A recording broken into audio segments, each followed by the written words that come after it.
This will be extremely difficult, won't it, for Jews living in New York? Yes, Jews are extremely concerned. 63% voted for Cuomo. Sadly, 33% voted for Mamdani, and for various reasons. One of them is expenses and everything that has to do with his financial policies that he's dreaming of putting in place, but also because of some anger that some liberal, progressive, extreme Jews have towards Israel and towards the war. It's very sad that even this amount voted for him. And I know that the majority of New Yorkers, New York Jews, are very, very concerned. It's not a joke. People are really. I wouldn't be surprised if you'll see a migration out of New York, Florida. Here we come. That's what I hear a lot of people say. He's not just damaging for the Jewish community, but he's very anti-American as well, many of his positions.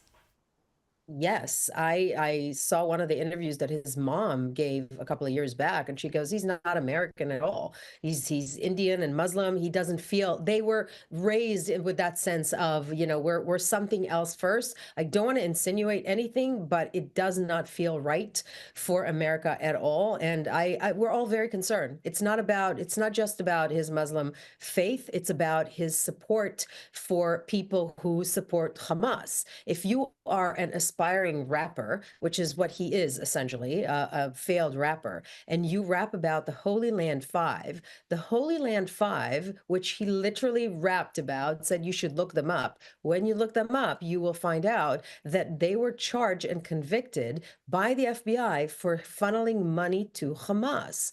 Those are the people that he is a supporter of. So it's very concerning for anybody, not just for the Jewish community, but again, for all Americans. I think a lot of people are seeing it as the threat that it is. Again, another example, he said those pro-Palestinian chants to globalize the Intifada, that they can have different meanings. He's tried to imply that that's an innocent chant when we know it's not.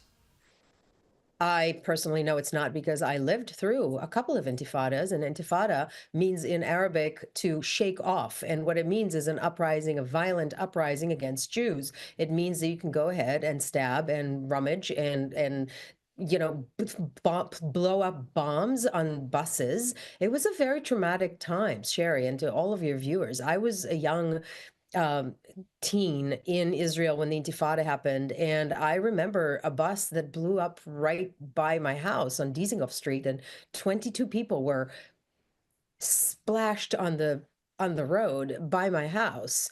And I mean, it's a gruesome sight, and it's. I remember growing up with the feeling that you can't drive next to a bus. When a bus stops over you, you recoil and you have to you run away because they would blow up all the time. That is the Intifada that he wants to globalize. What does that mean?